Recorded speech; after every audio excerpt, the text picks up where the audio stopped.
ধৰিত্ৰী আজি মহাভীত ধ্বংসমুখী হৈ উদ্ধাৰক পথেতু কৰিছে বন্দনা দূৰ কৰি সেই মহাভাৱ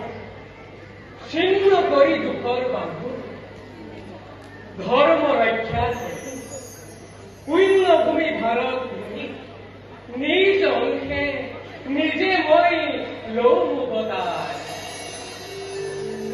মহাপাপী অত্যাচাৰী দুৰ্জনজনক নিজে মই কৰিম সংহাৰ